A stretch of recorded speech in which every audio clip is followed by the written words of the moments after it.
Students, आज हम लोग अपना नया चैप्टर स्टार्ट करेंगे, dual nature of radiation and matter. ठीक है, ये हमारा नेक्स्ट चैप्टर का नाम है, लिख लीजिएगा, dual nature of radiation and matter.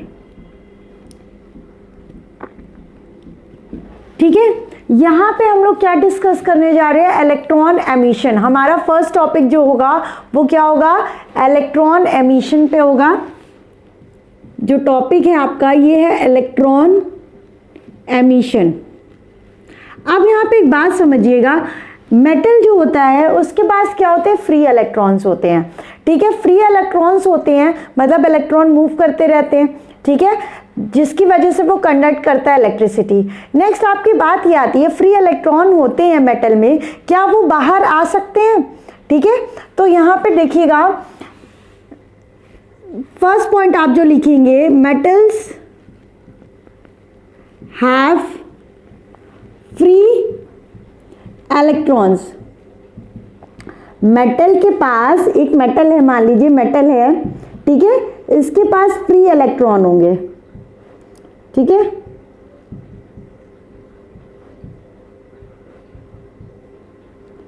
ये आपके फ्री इलेक्ट्रॉन है। ठीक है, ये आपका फर्स्ट पॉइंट हो गया। अब यहां पे सेकंड लिखिएगा, these electrons do not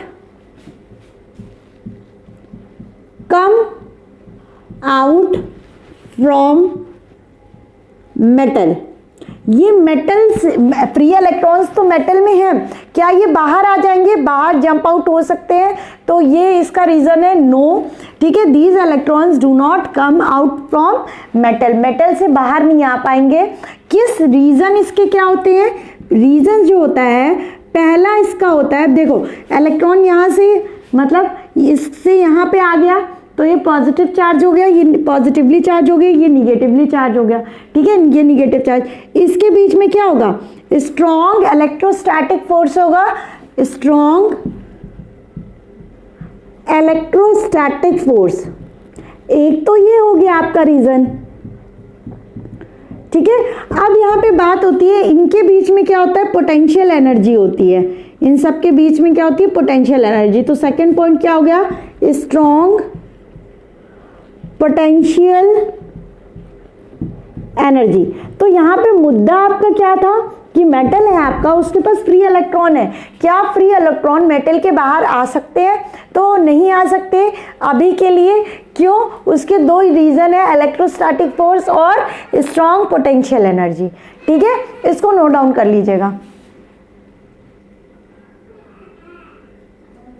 next बच्चों, हम लोग ने दो पॉइंट्स अपने देखे कि मेटल के पास फ्री इलेक्ट्रॉन होते हैं और ये क्या होते हैं, बाहर नहीं आता है। किस वजह से? Strong electrostatic force, attractive force की वजह से, और नेक्स्ट आपका पोटेंशियल एनर्जी की वजह से। अगर हमें उसे मेटल के बाहर निकालना है, तो अगर मान लीजिए कोई मेटल है, ठीक है, इलेक्ट्रॉन को हमें इससे यहाँ से बाहर निकालना है, तो हम क्या करेंगे, देखिएगा, लिखिए, ये आपका थर्ड पॉइंट है। दो पॉइंट हो चुके हैं। पहला पॉइंट था मेटल के पास फ्री इलेक्ट्रॉन है, दूसरा पॉइंट था कि वो बाहर नहीं आएगा, क्यों, इलेक्ट्रोस्टैटिक और पोटेंशियल एनर्जी की वजह से। ठीक है, नेक्स्ट ये आपका थर्ड पॉइंट क्या कहता है, देखिए, to bring electron out from metal we have to provide energy। ठीक है, हमें क्या करनी पड़ेगी, एनर्जी प्रोवाइड करनी पड़ेगी। इसी एनर्जी को, दिस एनर्जी इज कॉल्ड, इस एनर्जी को क्या कहते हैं, वर्क फंक्शन। ठीक है, फाई नॉट। जो एनर्जी हमारा इलेक्ट्रॉन को निकालने के लिए हम लोग देते हैं, मतलब मेटल को प्रोवाइड करते हैं, या मेटल जिस एनर्जी से हमारा इलेक्ट्रॉन मेटल के बाहर आ जाता है, उसी एनर्जी को हम लोग क्या कहते हैं, वर्क फंक्शन, जिससे डिनोट करते हैं फाई नॉट से। ठीक है, इतना लिख लीजिए। नेक्स्ट हमारा जो वर्क फंक्शन होता है, वर्क फंक्शन जो कि एनर्जी हो, ये एक एनर्जी होती है जिसको पाने से हमारा इलेक्ट्रॉन बाहर निकल आता है मेटल से। ठीक है, वर्क फंक्शन किस पे डिपेंड करता है? देखिए टाइप पे डिपेंड करता है, नेचर पे एंड टेम्परेचर पे। On these factors our work function depends. ठीक है, इन दीज फैक्टर्स पे वर्क फंक्शन क्या करता है? डिपेंडेंट होता है। मतलब टाइप, कौन से टाइप की आप एनर्जी प्रोवाइड कर रहे हैं, उस एनर्जी का जो नेचर है उससे क्या इफेक्ट हो रहा है, और टेम्परेचर। ठीक है, ये आपका हो गया कि वर्क फंक्शन किस पे डिपेंड करता है। समझ में आया? इतना नोट डाउन कर लीजिए। नाउ स्टूडेंट्स, हम लोग देखेंगे कि किस प्रोसेस को क्या प्रोवाइड करने से हम लोग की जो इलेक्ट्रॉन होता है वो क्या होता है? कम आउट हो जाता है, मतलब सरफेस से निकल जाता है। पहला देखेंगे थर्मो आयनिक एमिशन।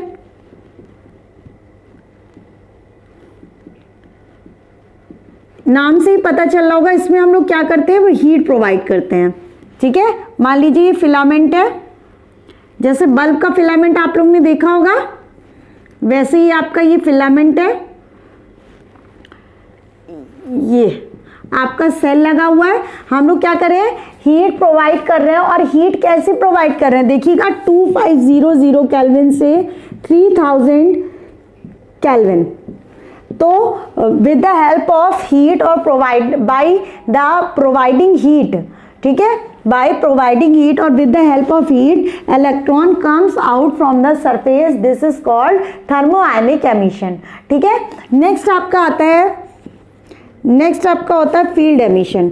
अब जैसा कि नाम इंडिकेट कर रहा है, with the help of field और by providing field, electric field, तो इलेक्ट्रॉन कम्स आउट होते हैं, तो उसी को क्या बोलते हैं? Field emission. तो यहाँ पे देखिएगा, ये आपका मान लीजिए मेटल है, ये आपका मेटल है, ये आपकी दो प्लेट लगी हैं, एक पॉजिटिवली चार्ज है, एक निगेटिवली चार्ज है। ऑफ कोर्स ही बात है, पॉजिटिव चार्ज और निगेटिव चार्ज है, तो आपकी फील्ड कहाँ से निकलेगी? पॉजिटिव से निकलती है, जाती कहाँ तक है? निगेटिव से तक। ठीक है, अगर निगेटिव चार्ज है तो, न तो इनफाइनाइट मानते हैं, जाती है। ठीक है, तो हमारी ये फील्ड बनी, फील्ड क्या करेगी? फोर्स लगाएगी, और फोर्स की वजह से हमारा जो होता है इलेक्ट्रॉन एमिट आउट होता है फ्रॉम द मेटल। तो इसमें क्या लिखेंगे? With the help of electric field electron comes out from the surface of metal, this process is called field emission. ठीक है, इसे फील्ड एमिशन कहते हैं। नेक्स्ट आपका क्या होता है? Photo electric emission. यहाँ बता देते हैं, फोटो इलेक्ट्रिक एमिशन। जैसा कि नाम इंडिकेट कर रहा है, इसमें हम लोग क्या करते हैं? लाइट एनर्जी प्रोवाइड करते हैं और इलेक्ट्रॉन बाहर आ जाते हैं। अब यहाँ पे ये देखिएगा, ये आपका मान लीजिए मेटल है कोई, ठीक है। अब यहाँ पे हम लोग ने क्या करा, ये मान लीजिए किस रेस प्रोवाइड कराई गई ऑफ सूटेबल फ्रीक्वेंसी, कुछ फ्रीक्वेंसी की हम लोग ने रेज प्रोवाइड कराई। अब मेटल से क्या होंगे? इलेक्ट्रॉन निकल जाएंगे, ये इलेक्ट्रॉन बाहर आ गए। तो अब यहाँ पे देखिएगा, एक पर्टिकुलर फ्रीक्वेंसी की हम लोग क्या करा रहे हैं? रेस पास करा जा रहे हैं, मतलब क्या पास करा जा रहे हैं? लाइट। ठीक है, लाइट प्रोवाइड कर रहे हैं और आपके क्या इलेक्ट्रॉन एमिट हो जा रहे हैं।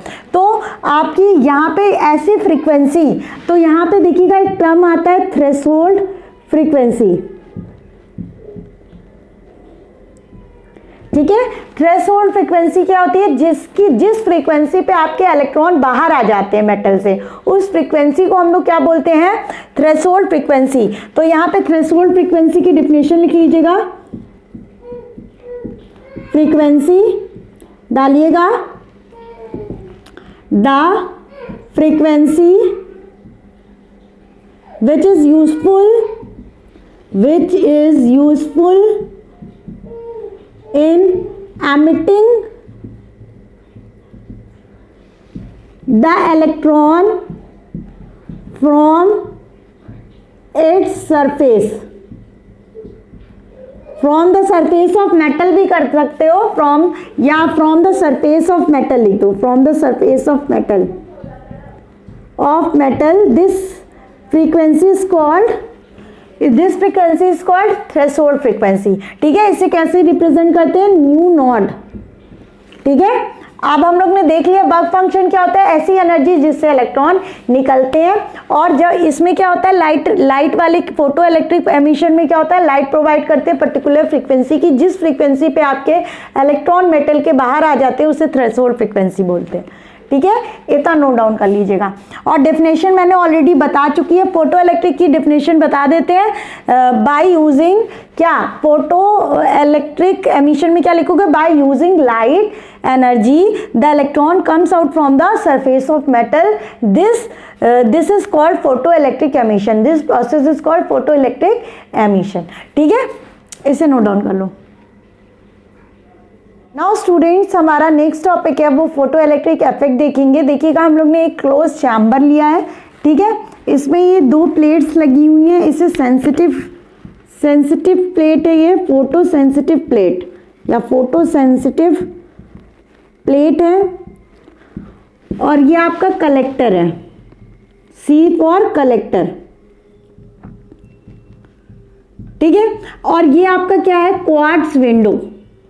क्वार्ट्ज विंडो क्या होती है, जहां से आपकी लाइट रे एंटर करेगी उसी को क्या बोलेंगे, क्वार्ट्ज विंडो। क्योंकि हम लोग क्या पढ़ने जा रहे हैं, फोटो इलेक्ट्रिक इफेक्ट, लाइट की तो बात करनी है, तो यहां ना लिख के हम इसे यहां लिख देते हैं, क्वार्ट्ज विंडो।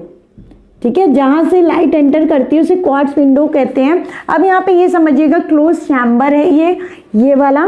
क्यों क्लोज लिया गया है, क्लोज चैम्बर, कभी भी इलेक्ट्रॉन एमिट होगा तो क्लोज चैम्बर लेंगे ना, तो वो इधर उधर हो जाएगा ना, तो हमें क्या करना है, इलेक्ट्रॉन यहाँ पे कलेक्ट करना है। ठीक है, ये आपका एसी सोर्स है, ये एमीटर है जो कि आपके करंट की रीडिंग बताएगा। अब यहाँ पे ये चीज देखिएगा कि आपका ये रेज आई, यूवी रेज आई, ठीक है, यहाँ पे स्ट्राइक करी, ठीक है, यहाँ पे पोलैरिटी देखिएगा, ये पॉजिटिव है, ये निगेटिव है, तो यहाँ से देखिएगा ये पॉजिटिव है, तो ये वाला आपका टर्मिनल क्या हो जाएगा, पॉजिटिव। ठीक है, ये आपका निगेटिव है, तो ये आपका क्या हो जाएगा, निगेटिव हो जाएगा। तो यहाँ पे देखिएगा, जब रेज आई यहाँ से इलेक्ट्रॉन एमिट करेंगे, ठीक है, ये इलेक्ट्रॉन एमिट हुए और यहाँ पे जाएंगे, कहाँ पे, कलेक्टर प्लेट में जाएंगे। ठीक है, फिर यहाँ से ये आपका एमीटर रीडिंग शो करने लगेगा। समझे? अब ये चीज समझिएगा, यहाँ पे कोई मेटल की प्लेट लगी है जो कि फोटो सेंसिटिव है, मान लीजिए जिंक लगा है। अब आप हमको ये बताइएगा कि ये जो करंट है वो आपका हमेशा फॉर्म होता रहेगा, मतलब बढ़ता रहेगा कि नहीं बढ़ता रहेगा। ठीक है, इसको पहले आप लोग बना लीजिए, फिर हम एक टेबल बताएंगे जिससे आपको क्लियर होगा और ऐसा क्यों हो रहा है। ठीक है, तो वो भी आपको क्लियर हो जाएगा। ठीक है, नाउ स्टूडेंट्स, हम लोग देखेंगे कि पोटेंशियल हम लोग बढ़ा रहे हैं। पहले टेबल देखिएगा कि जब हम लोग पोटेंशियल बढ़ा रहे हैं तो आपका करंट का क्या हो रहा है। ठीक है, देखिए, मान लीजिए पोटेंशियल हमारा 10 वोल्ट था, तो हमारा करंट कितना था, 10 एम्पियर। ठीक है, नेक्स्ट हमारा 15 वोल्ट हो गया, तो ये 20 एम्पियर हो गया। फिर 20 वोल्ट हो गया तो आपका ये 30 हो गया। नेक्स्ट आपका मान लीजिए आपका ये 30 वोल्ट हो गया, तो ये आपका क्या हो गया, 40। ठीक है, नेक्स्ट आप देखिएगा कि आपका ये 35 वोल्ट हो गया, तो ये 40 रहा। फिर आपका ये कितना पोटेंशियल इंक्रीज करा, 40 हो गया मान लीजिए, तो ये आपका फिर 40 हुआ। तो यहाँ पे देखिए एक वक्त के बाद आपका क्या हो रहा है, करंट कांस्टेंट हो जा रहा है, 40 हो जा रहा है। ऐसा क्यों हो रहा है, इसका रीजन समझिएगा। हमने मान लीजिए जिंक मेटल लिया, ठीक है, अब जिंक का एटॉमिक नंबर कांस्टेंट होता है। अरे बाबा, एटॉमिक नंबर कांस्टेंट होता है। ठीक है, अब एटॉमिक नंबर कांस्टेंट होता है, अगर मान लीजिए जिंक मेटल है तो उसमें नंबर ऑफ इलेक्ट्रॉन भी क्या होंगे, नंबर ऑफ इलेक्ट्रॉन फिक्स्ड होते हैं। ठीक है, अब ऐसा नहीं है कि अपना इलेक्ट्रॉन बनते जाएंगे, जिंक में कुछ नंबर ऑफ इलेक्ट्रॉन होंगे, उस पर लाइट पड़ेगी तो कुछ सारे इलेक्ट्रॉन मान लीजिए निकल गए, उसके बाद तो करंट आपका जो बना है वही बना रहेगा। करंट आपका क्या हो जाएगा, कांस्टेंट, उसके आगे नहीं बढ़ सकता। समझे, उसके आगे आपका नहीं बढ़ सकता क्योंकि एटॉमिक नंबर कांस्टेंट होता है और नंबर ऑफ फ्री इलेक्ट्रॉन्स जो होते हैं, ठीक है, वो भी फिक्स्ड होते हैं किसी मेटल में। ठीक है, जिंक का जैसे एग्जांपल लेंगे, उसका कुछ ना कुछ इलेक्ट्रॉनिक एटॉमिक नंबर होगा, उसमें नंबर ऑफ फ्री इलेक्ट्रॉन क्या होंगे, फिक्स्ड होते हैं। फिक्स्ड होंगे तो करंट आपका क्या हो जाता है, कुछ देर बाद आपका पोटेंशियल बढ़ाने के बाद भी क्या हो जाता है, कांस्टेंट। ये नहीं आप जितना भी पोटेंशियल बढ़ा दो वो कांस्टेंट मेंटेन रहेगा। समझ गए? ये होता है आपका कॉन्सेप्ट। नेक्स्ट आपका क्या होता है, मान लीजिए हम फिर क्या होता है, हम लोग क्या कर देंगे, पोलैरिटी चेंज कर देते हैं। पोलैरिटी चेंज हो जाएगी क्योंकि एसी सोर्स है तो ये निगेटिव हो जाएगा, ये पॉजिटिव। अब ये वाली प्लेट आपकी निगेटिव हो गई। अच्छा पहले आप लोग ये नोट कर लीजिएगा, पुराना वाला आप लोग नोट कर लीजिए, पॉजिटिव थी, पोलैरिटी भी सही बनाइएगा, ये पॉजिटिव था ये निगेटिव था, ये पुराना वाला आप लोग नोट कर लीजिएगा, ठीक है। टेबल भी बना लीजिए।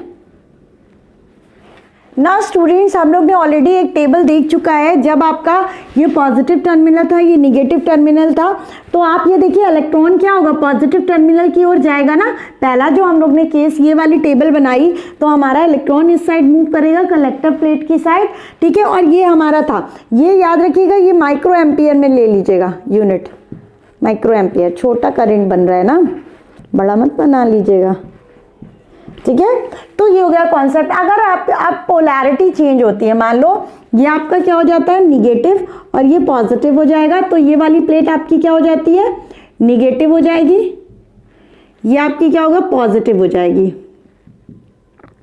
अब यहाँ पे ये समझिएगा, अब पोलैरिटी चेंज हो गई, अब ये निगेटिव है ये निगेटिव है, तो आपका क्या होगा, रिपल्शन क्रिएट होगा, निगेटिवली प्लेट है। लेकिन एक चीज समझिएगा, मान लीजिए तो निगेटिव पोटेंशियल मिला -10 वोल्ट, ठीक है, निगेटिव पोटेंशियल -10 वोल्ट हुआ तो आपका 6 माइक्रो एम्पियर करंट बना। ऐसा क्यों हुआ, इसलिए हुआ कि मतलब जब आपने एनर्जी दी तो कुछ ऐसे इलेक्ट्रॉन होंगे वो जो इसको प्लेट को पार कर जाएंगे, ठीक है। कुछ ऐसे भी इलेक्ट्रॉन होंगे जिनकी एनर्जी बहुत ज़्यादा होगी, है ना। पता है ना, न्यूक्लियस के पास जो होते हैं वो स्ट्रांगली बाउंड होते हैं, है ना। और जो अदर ऑर्बिट में, मतलब लास्ट ऑर्बिट में होता है, वो लूजली बाउंड होता है। तो उसकी अगर आप एनर्जी प्रोवाइड करेंगे वो तो तुरंत ही भाग जाएगा ना छोड़ के, समझ लो। तो कुछ ऐसे इलेक्ट्रॉन होंगे जिनके अंदर कैपेबिलिटी होगी यहाँ पे कलेक्टर प्लेट तक मतलब क्रॉस कर जाएंगे ना, निगेटिव रिपेल करेगा, यहाँ पे आके क्या करेंगे, क्रॉस कर जाएंगे। कुछ मान लो 100 आए, उसमें से 90 कहेंगे कि हम नहीं पार कर पाएंगे, लेकिन 10 ऐसे हो जाएंगे जो पार कर जाएंगे, ठीक है, समझिए। तो ये आपको इस वजह से 6 माइक्रो एम्पियर करंट मिला। अब यहाँ पे समझिएगा, जब हम पोटेंशियल निगेटिव पोटेंशियल बढ़ाते हैं, -20 वोल्ट करते हैं, तो करंट आपका कम हो जाएगा। फिर अगर हम और पोटेंशियल बढ़ाएंगे तो फिर कम हो जाएगा, फिर और कम बढ़ाएंगे तो देखेंगे कि आपका क्या हो जा रहा है, करंट बनना बंद हो जा रहा है, 0 माइक्रो एम्पियर हो जाएगा, ठीक है। या 0 कर दो, माइक्रो एम्पियर मत लिखो, 0 करंट। तो ये ऐसा पोटेंशियल यहाँ पे आके आपका क्या हो जाता है, करंट बनना बंद हो जाएगा। इसी को हम लोग क्या बोलते हैं, स्टॉपिंग पोटेंशियल, ठीक है। ये होता है आपका कॉन्सेप्ट। अब इसको जो है नोट डाउन कर लीजिएगा, समझिए। पोटेंशियल बढ़ाते जा रहे हैं तो एक टाइम पे क्या हो जा रहा है, करंट बनना बंद हो जा रहा है, 0 हो जा रहा है ना, क्योंकि निगेटिव ये इलेक्ट्रॉन है, इधर तो चला नहीं जाएगा क्योंकि यहीं से निकल रहा है, पीछे तो चला नहीं जाएगा, यहाँ पे आएगा, कुछ जो है रिपेल कर जाएंगे और 100 में से 10 मान लो कि पार कर जाएंगे, जिसकी वजह से आपको छोटा सा करंट मिलेगा और वो धीरे धीरे पोटेंशियल बढ़ाने की वजह से क्या होता जाएगा, कम होता जाएगा, कम होता जाएगा, फिर एक टाइम आएगा 0 हो जाएगा। इसी को हम लोग क्या बोलेंगे, ऐसा पोटेंशियल जहां पे आपका करंट बनना बंद हो जाता है उसे स्टॉपिंग पोटेंशियल बोलते हैं, ठीक है। इसे नोट डाउन कर लीजिएगा ना स्टूडेंट्स। हम लोग स्टॉपिंग पोटेंशियल की डिफिनेशन लिखेंगे, देखिए। Stopping potential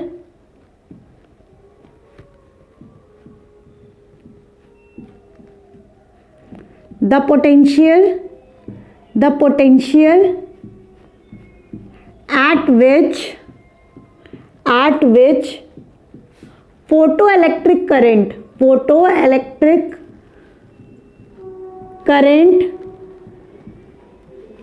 is 0. This potential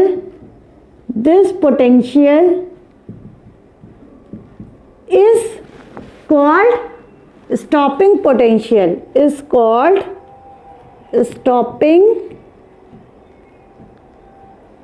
potential, ठीक है। इसे नोट डाउन कर लीजिए नाउ स्टूडेंट्स हम लोग ग्राफ की स्टडी करेंगे। देखिएगा हम लोग ने क्या करा, एक पर्टिकुलर फ्रीक्वेंसी की क्या करी, लाइट प्रोवाइड करी। मान लीजिए रेड कर दी, ब्लू कर दी, कोई भी ले लीजिए एक एग्जांपल।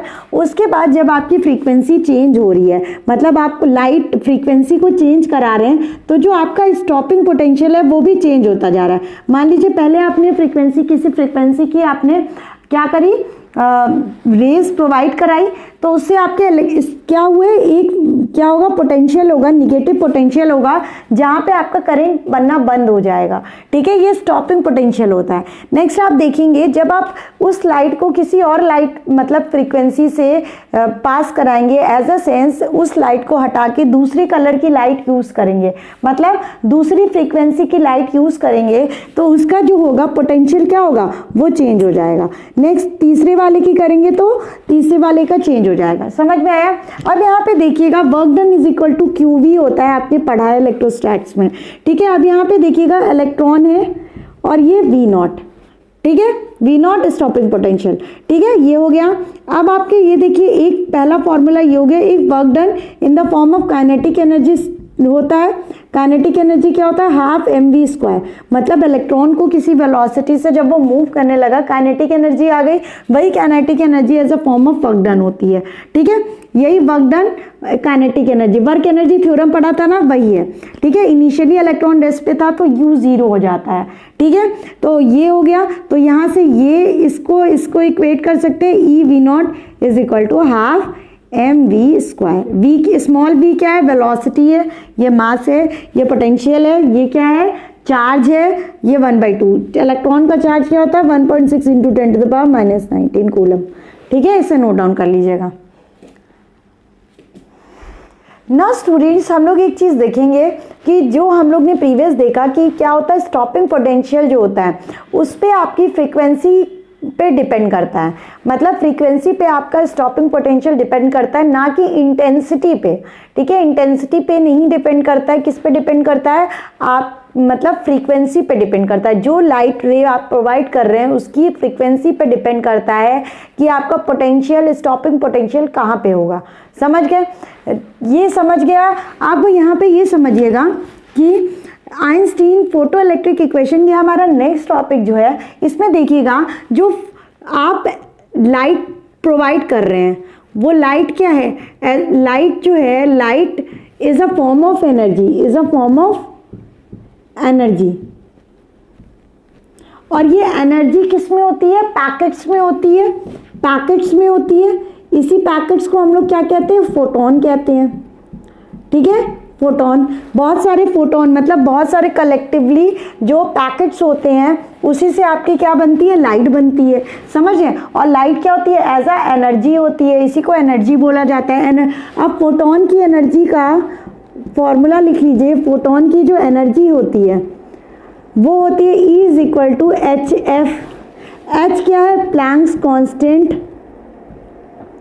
कांस्टेंट, जिसकी वैल्यू होती है 6.625 × 10⁻⁻34 जूल सेकेंड। ठीक है, ये होती है। और आपकी ये क्या होती है, फ्रीक्वेंसी। समझ में आया? अब आइंस्टीन ने ये बताया कि मान लीजिए कोई मेटल है, ये देखिए ये मेटल है, ठीक है, अब आपने इस पे फोटोन प्रोवाइड कराए, मतलब एनर्जी प्रोवाइड करी, लाइट एनर्जी, यूवी रेज मान लीजिए प्रोवाइड कराई।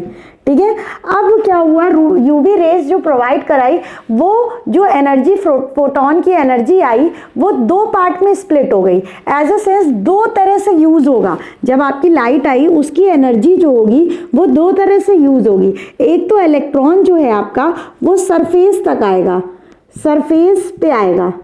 ठीक है, इस तरह एनर्जी यूज हुई। नेक्स्ट जो सरफेस पे इलेक्ट्रॉन आता है उसी जो एनर्जी यूज होती है उसको हम लोग क्या कहते हैं, वर्क फंक्शन। इसको क्या बोलते हैं, वर्क फंक्शन। समझ में आ रहा है? ये लाइट रे आई, इसकी एनर्जी क्या थी, HF। ठीक है, ये एनर्जी जो हो गई, दो तरह से मेटल यूज करेगा। पहला तो इलेक्ट्रॉन को सरफेस पे लाने के लिए, जो एनर्जी इलेक्ट्रॉन को सरफेस पे लाने के लिए यूज हुई उसे हम लोग वर्क फंक्शन कहते हैं, डिनोट करते हैं फाई नॉट से। इसका फॉर्मूला होता है, क्या होता है, एफ नॉट। समझ गए? अब यहाँ पे देखिएगा एच एफ नॉट। नेक्स्ट आपकी जो एनर्जी होती है वो इलेक्ट्रॉन को सरफेस से बाहर निकालने के लिए यूज होती है, मतलब इलेक्ट्रॉन को वेलोसिटी प्रोवाइड करती है। ठीक है, एक तो आपकी इलेक्ट्रॉन को सरफेस पे लाया, सरफेस बैरियर हुआ ना, बैरियर को तोड़ा उसने। ठीक है, तो सरफेस पे लाया इलेक्ट्रॉन को, तो वो होगी वर्क फंक्शन जिसकी एनर्जी उससे डिनोट करे एच एफ नॉट। ठीक है, नेक्स्ट आपकी ये जो एनर्जी हुई, नेक्स्ट पार्ट क्या हो गया उसका, वेलोसिटी प्रोवाइड करी, इलेक्ट्रॉन को प्रोवाइड वेलोसिटी, या लिख लीजिए प्रोवाइड वेलोसिटी टू इलेक्ट्रॉन। तो ये आपकी क्या होगी, जो होगी 1/2 mv max square, kinetic energy हो गई ना।